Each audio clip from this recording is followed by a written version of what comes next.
रिवायती पुलाव तो बहुत ही कम लोगों को बनाना आता है, लेकिन ये मैं आज आपको बनाना सिखाऊंगी ऐसा पुलाव जो बच्चे बड़े दोनों शौक़ से खा सकेंगे, बहुत ही कम मसालों के साथ। तो चलिए शुरू करते हैं। बिस्मिल्लाहिर्रहमानिर्रहीम।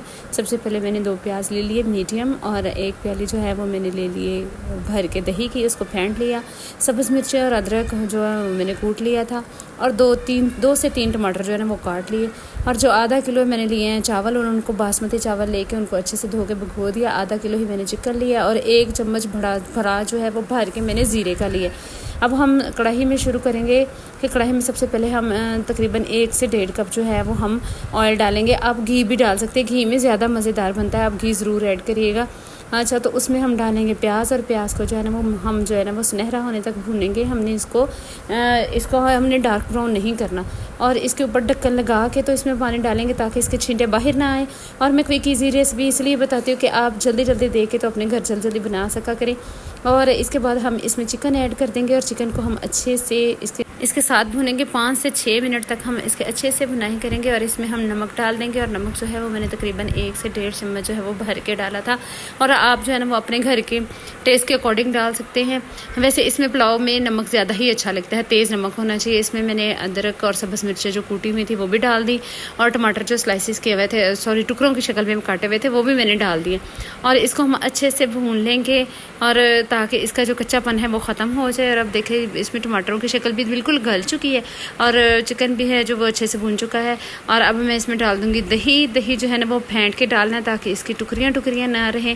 फेंट के डालने से ये जल्दी से मिक्सअप हो जाता है, और हमें भूनने में भी आसानी रहती है। और इसको हम अच्छे से मिला लेंगे, फिर से मिक्स कर लेंगे ताकि दही का पानी भी खुश्क हो जाए।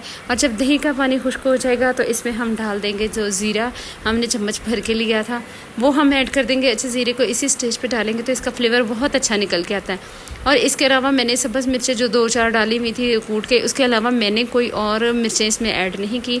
अब मैंने पानी डाल दिया है, और तकरीबन आधा किलो ही हमारे पास चावल थे, और आधा किलो से थोड़ा सा ज़्यादा मैंने तकरीबन 1 गिलास ज़्यादा उसमें पानी डाला है। अगर 2 गिलास चावल हों तो उसमें मैं तकरीबन 3 गिलास पानी ऐड करती हूँ, ठीक है, डबल से थोड़ा कम, और उससे उसकी पूरी बराबर क्वांटिटी से ज़्यादा।